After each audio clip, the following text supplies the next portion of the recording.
2024. What a year. It's gone. It's gone. This year is gone. I just don't honestly know what happened to this year. And we've done this for the last several years, and we just enjoy at the end of the year, sit down, make a video, talk about stuff we've learned, recap the year with you. So 2024 was my wildest year yet. Well, for me, it started in 2023. No, 2024. How did that work? Yeah, it started in 2023, but right. But it ended in 2024. So in 2024, we both had babies. Now we're both mothers, and I moved houses to right here. And this big garden was planted this year for like the first time in 10 or 12 years. Yeah, if you need a snack, I've got you some stuff here. Yeah, there's some old silage corn looking stuff there. And of course, Granny was sick this year and overcame her cancer, and now it's come back. So many different things, like different friendships. I made a wonderful friend. Well, I've made many wonderful friends from the channel, but I made a friend who come all the way from New York with her family to come visit me, which was amazing. I'm trying to think. I know when we sit down to edit this, we're going to think. There'll be so many things that we didn't think of to mention. There has been so many, you mentioning Granny, there's been so many good things about this year, but there's been a lot of sad things. And a lot of hard things. And a lot of hard things about this year, too. And any year that I'm still here, I'm still standing, I have my health, is a year that I'm grateful for, is a year that I want to thank God for taking care of me and my family and providing all the wonderful things that He's provided for me in 2024 and every other year that I've been alive.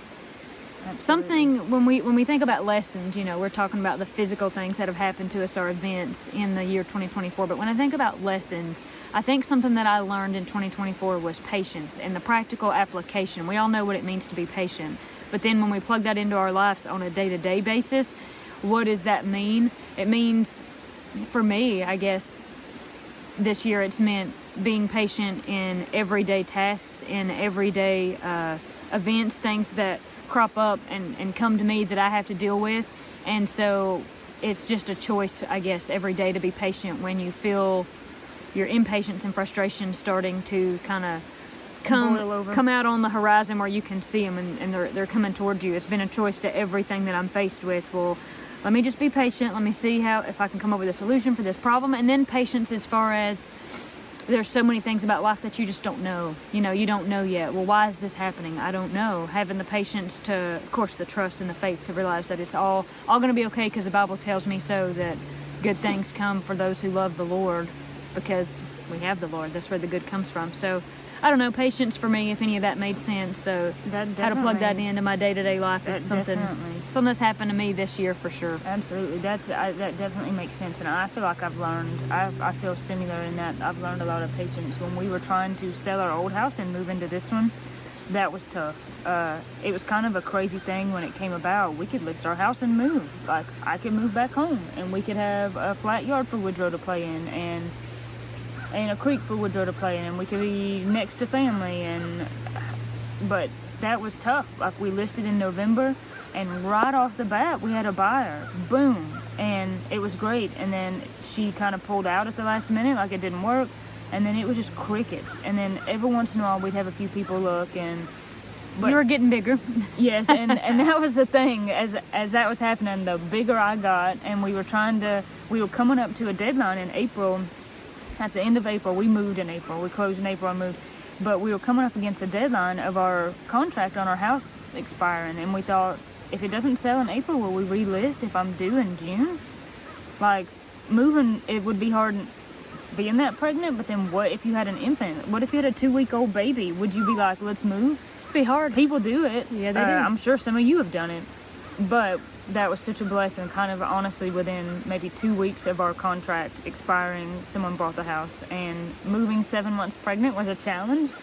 But so I feel the patience thing. Another thing, though, that I really feel like God has taught me this year, and He kind of just revealed this to me recently, was that I'm not responsible for everything. I was driving. Austin's truck was messed up, and we had taken it to the mechanic, and so Dad actually helped me go get his truck.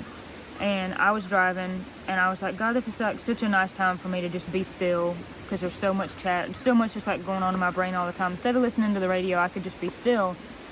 and talk to you. And I felt like what he told me was, you're not responsible for everything. And I was like, well, what does that mean? Yes, I am. I'm responsible for it all. Yeah. And that's been something, honestly, for me, that's probably been a lesson I've learned the last couple years, but especially this year, that I can't be responsible for other people's feelings. I can't be responsible for it all. And learning the balance of what I am capable of. I made a video about that earlier this year, like doing what you can actually do, but actually surrendering the rest to God. Yeah. And sometimes I'm really good at that, and other times I'm really bad at it. Well, and that's, that goes hand in hand with patience. So, we've hit on patience. We've hit on kind of calling it, if you will, staying in your lane. Just choices. It's choices that you make every single day. And even too, if you're in a tough situation, it makes me think about that, because there was moments this year that were, like we said, it's been such a wonderful year, but there's moments that were it just felt so painfully hard. Yeah. And even when you're in those just painfully hard moments, they don't last forever. Like, if I could tell myself, a couple months ago when we moved, and it wasn't that long after we moved, when Granny got so sick, that was really tough, because the bigger I got, we were like, man, we got to get the house mostly ready for when the baby comes. And Mom was gone. Poor Mom. I mean, Granny spent, how many days was it in the hospital? 2 weeks. I think it was 19 days. Well, 2 weeks in Gainesville, however many days down here. So Right. yeah, maybe more than that. She was gone a lot. And at that point, you had just had Ira, and I was every night until 9 or 10 p.m. doing stuff in the house, and I was doing both channels, our channel, Mom's channel, because you were deep in baby land with your own struggles. Oh yeah. And I was just thinking, how am I gonna, my main thing was, oh my Lord, what's gonna happen to my grandma? I just want her to get to see my baby so bad. Yeah. That was my main thing. I'm worried about Katie and Ira, but in those moments that were so hard, I learned that sometimes there's not a lot of rest. Sometimes there's not a lot of relief, but God is still there. He will still equip you. He will help you. Sometimes it's just, you got to grab another gear, as Dad says, and somehow He provides rest for you, even if there's not a lot of rest, and you can keep going. And of course, we would feel the same way having babies, the actual childbirth itself. That was a huge thing. Definitely. Definitely. I feel like every year, God brings me closer to Him, and thank goodness He's the one doing that, because if it was up to me, well, I would just be running around the desert, destitute of my own doing. I'm sure I would be. We all would be. And that was a hard time for me too. Mama had help. Mama was a big help to me in the very beginning. I really struggled with Ira. I didn't have any postpartum depression or anything like that. In fact, I was like, woo, I'm just glad this baby's out of here. I can breathe again. I had this upbeat, I was excited and happy to meet my child, and I physically felt better. But I really struggled because he was born with a really severe tongue and lip tie, and I had no idea what that meant. It made nursing really, really hard, and it took me probably until he was 10 weeks old to get some of it fixed and some of it figured out. I mean, and I would usually probably just sleep an hour or two a night, but it would all be interrupted. In 10-minute increments. Yeah, pretty much. And it was bad. Of course, it was bad for me, because I was just, when you go so long without sleep, you get to that place of paranoia, and that's how it starts. That's how the negative effects of sleep deprivation start. It starts as paranoias, and I was at that place of just getting super paranoid, and I knew it was because I wasn't sleeping enough. But I felt really bad for Ira, because he wasn't sleeping enough, and he wasn't experiencing any time of restorative rest. He was always crying and very anxious and very upset, and I was like that too, because he was, and he's feeding off of me. So it was just a really hard time. It was hard to have Mom gone for that amount of time. And then on top of, what am I going to do, and what's going to happen to Granny, and should I drive Ira down there, because what if she dies and she doesn't get to see? But God got us through all of that, and Granny is still with us, and her quality of life is good right now, and that's important to look at and to think about. So, and she's so tough. Me and Austin, because she was in Gainesville, his parents are in Buford, which is the next town over, and we got to go and see her. And I'll never forget walking in the hospital to see her. They had her in this shoebox of a room that's tiny, but it was a mega huge hospital. And wouldn't you know, when we walk in, she's just laid up in the hospital bed, looking really rough. And wow, Corey and Austin, what are you guys doing here? Yeah, she just super upbeat. I mean, super upbeat. She's awesome like not that. Someone who's just lost so much blood. They've had 5 transfusions, and we're not really. Yeah, It's about touch to and die go. of blood loss. Yeah, and she's Did you bring me a just, hamburger? yeah, just hanging You know? out. We did actually, I think at one point, go and get them food. And Which is awesome. So we're, Sorry, you I know, didn't mean to interrupt. But no, you're it's fine. just when you get in that, like, yeah, you start reflecting on the recalling, and year, that's what this video is. It's a reflection of 2024. So we've reflected on some of the heart matters.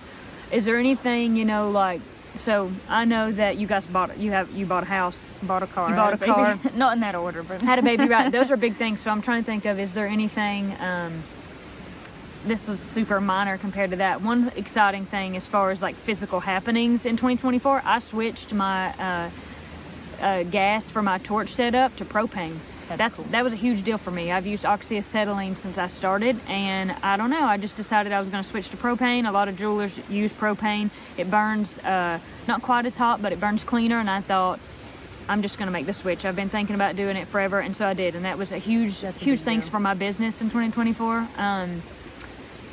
Let's see. That was the first part. That was the beginning. That's right, of this year. So I worked on my truck in 2024. I did some other stuff to it. I was 7 months pregnant, sitting inside the engine compartment of that truck. And the mechanic, you know, that I worked with was like, should you really be in there? But you really be doing this? I don't know. You know, I was like, well, I'm not going to do anything to hurt myself. But I was able to do that. So I was very excited in the very beginning parts of 2024 to work on my truck, doing some interior work on it, and not done with it. I'll be doing some more stuff with it. So yeah, I guess I worked on my business, worked on my truck, been raising a baby. The babies. That's my biggest accomplishment. My biggest accomplishment in 2024 or just ever is my child, my son. That's exactly. I love what Katie said the other day. She told me, you're like, he's my best creation yet. He is. And it's so true. I mean, and you know, God's best creation. That's what I was going to say is that's exactly like God's, you know, yeah, we took part in it, but like designed by God and you know, we just kind of were the vessel, if that makes sense. Yeah, the best thing God's ever let me take care of. The truck's fun. Yeah, you know, I love Binks with all my heart. Oh yeah. But all of that, a baby. Yeah, all of that kind of pales in comparison. So, and that was so special for us because it's crazy. The other day I was thinking about it, and I was like, Woody was at Ira's birth. He was. He just was not Earthside yet. I mean, he was Earthside. He was just still in here. And that was so special. Isn't that sweet? Isn't that sweet, you know? Cool. And I cut his cord, and so like me and Woody, I mean, like technically, and you know, you were there for Woody's birth. I mean, that was, I was, yeah. Holy cow, there's just nothing that can change you like being a mother. It's a very, I wasn't ready for the before and after, but it's a good thing. I'm like, oh my gosh, I like this so much better than before. I feel like I'm already better than before, but it is a finite, like, goodbye old life, hello new life. Well, and I like to say I wasn't ready for motherhood, but motherhood was ready for me. Yes. And I feel like I'm such a better person, and not really just for myself, because I don't guess that matters, but for other people. I feel like I'm able to bring more to the lives of the people who I'm in. You know, my mama, my sister, my nephew, all of that. I feel like I'm just a better person for my community, and that's good because I don't want to be useless. I don't want to be. I want to be of value. You know, I want to be of my maximum value while here on Earth. Yeah, you're not useless. And motherhood will do that to you if you take it serious. Yeah, absolutely. It will make you selfless in a way that and it will break you. Yes, absolutely. So, anyway, so many wonderful moments of that, and then just it's priceless, like getting to move home. And I just was thinking, you know, we're sitting out here in the garden, and Granny's house is here, my house is there, and Corey's house is there, and it's like it's like a triangle, and boom, here we are. I mean, that's just like the biggest blessing, and I try to like tell God on a daily basis, like, just thank you. I don't want to like ever take that for granted, and I just always want to be thankful because we wanted, you know, I wanted so bad for this to work out, but I really can say I felt like I was prayerful and was like, oh, I really want this, God, but you know what's best. And then I just try to like file it away in my mind and go to something else. And so when it worked, it was just like such a magical moment of this really happening. When we were like signing the closing papers and signing the purchase papers, it was like, is this really happening? And just like to get to come home, I'm like, this is my like home, this is my land. If I could just roll on the ground and like kiss the ground, because this is where I grew up playing, and now I will be able to give Woodrow that same thing. It's not where we lived before was nice. It's not like it wasn't safe, but we didn't have land like we have here. And then two, to where there's always people watching. That's how it was when we grew up. We could be outside and there was always 2 other households of people watching us. And now I can give him that same thing. And It's exciting. And the house is bigger, which means Austin's parents can come and stay. And they have, which is amazing. The house is bigger. But yeah. More children. More babies. Lord willing, Yeah. definitely we want more babies. And, you know, it's so wonderful. And we got to spend this wonderful Christmas time with his parents and family. And just getting to see them interact with Woodrow is just so special. So many just wonderful moments. I mean, and so much I feel like we've learned. I just feel like we're, like, me and you are just like, oh, sorry, fighting back the tears, like breaking into like this whole new world, and we're just getting to do it together, and it's just special. It is special, and it is a new world. So that's, you know, 2024, maybe we should give a nod to 2025 in terms of things we want to do. In 2025, I would like to continue to grow as a person. I would like to just enjoy and spend all the time with my family, with my child, my son, who I just love so much. He's just the light of my life, the love of my life. I just never, ever, ever knew you could love something. Yeah, you don't know that so much. It opens up a whole another space and room in your heart that you yeah, didn't know and was just there. you know, even given my situation, my particular situation, everything is complete. My family, me and Ira, everything is just complete. Ira's just completed me, and it's just the perfect. It's just, and God does that. God can take something that's broken and use it for His glory. If you would be willing to, even if just a half of an ounce of you was willing to let Him do that, He can, because that's just how good He is. It's how powerful, but it's how merciful. It's unmerited, of course. We know that. Absolutely. 2025, I'll be honest, I'm still thinking about my truck, so I would like to do some stuff with that. I would like to work more with my truck. Maybe continue to work with my business. I've not done a lot with rocks lately. I've pretty much not done anything with rocks for over a year now. I was doing some stuff right before Miss Cindy got sick, and she's been gone a year and a half pretty much, and I quit then because I was like, whoa, I gotta shift gears. And then I found out I was pregnant, and I never picked it back up. So it's okay. I'd like to do something with that. I hope to make more videos. More soap. I want Corey to make more soap. I would like to make some goat milk soap. We have, I think, a source where we could find some goat milk, and I would like to do that. I was thinking about that last night, and more videos. I want to grow more, Yes. put up more food. Yeah, we're gonna do this growing season. It's on. Definitely that. Put up more food, and in the kitchen, just learning how to do stuff. I want to like grind my own flour and make some probiotic drink stuff. I just want to like continue to, you know, kind of homestead is kind of a new age trendy word, but continue to be involved with your food, in charge of your food, and on top of where it comes from. Absolutely. And just continue to get, you know, learn more about that. And it's funny, in 2024 I did learn some of that stuff. Yeah, we did. Before my diet, before I kind of give up all this stuff and my diet got restricted, I did learn how to grind my own flour and make stuff with it. I've learned a lot of funny alternative cooking stuff because of my diet restriction. So 2025, at some point in 2025, I will be killing pizza after pizza. Down in the pizzas. Yeah. I'm looking forward to all of that. Looking forward to the growing season, and I can't wait to see this garden planted again. It'll be really awesome. It went so fast. By the time it was planted, that's when I was big pregnant, and I would come out here every day. I try to do it before the heat and just walk and pace. And I was like, I love you, Woody, but like you have got to, you gotta get out. You've got to get out of here. And the corn was tall. Well, it's sweet to think, because me and Corey both, before Corey and Austin got this house, that's what I would do right before they got it. I would walk up and down this driveway, and it's funny, right before, let's see, how does that work? I can't remember if the garden got tilled and it was fresh right before Ira was born, or it was right after he was born, but I remember when he was really, really, really little, and I was just drowning, and I can't get enough sleep.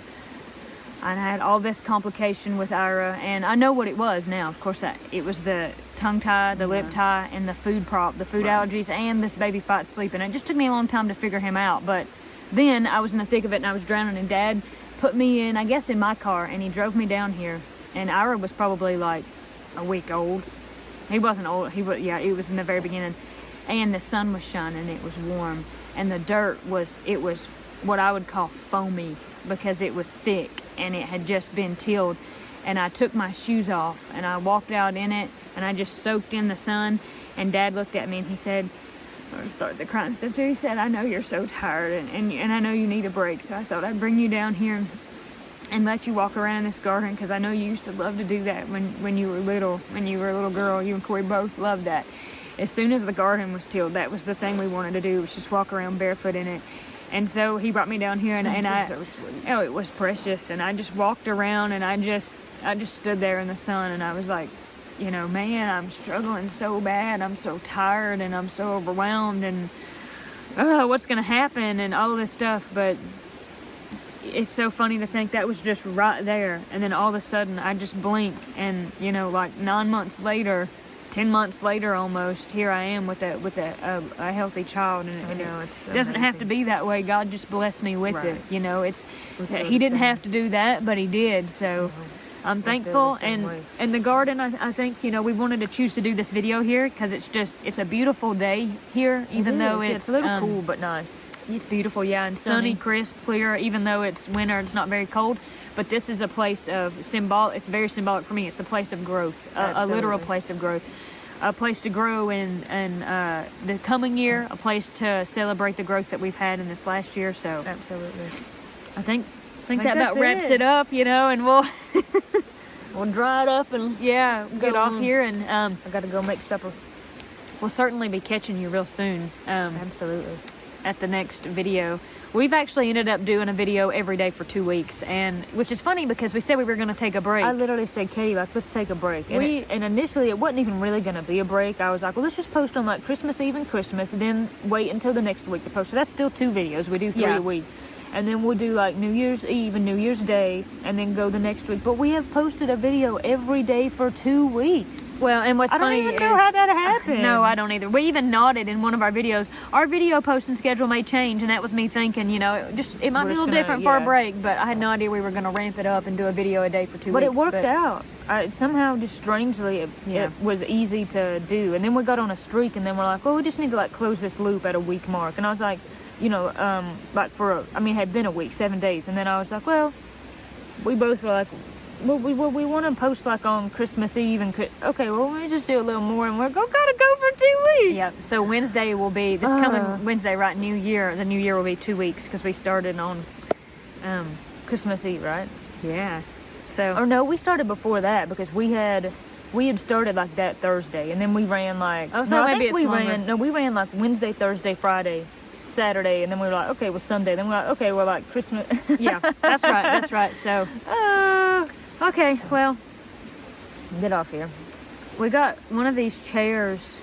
We got both these chairs in 2024, didn't we? Yeah, I think so. I love these things. They're light as a feather. They're so easy to take along. They're easy to break, too. Oh, yeah, this one, I'm trying to sit still because it rocks really bad this way. All right, well. I sat in it a lot when I was pregnant and too big. Yeah, no, that's okay. That's okay. All right, well, while the sun's still in, we'll maybe go make the most of the rest of this day. But God bless you. God keep you. We hope you had a great 2024. We hope you have a great 2025, and we can't wait to see you there. In the new year. In the new year. New you.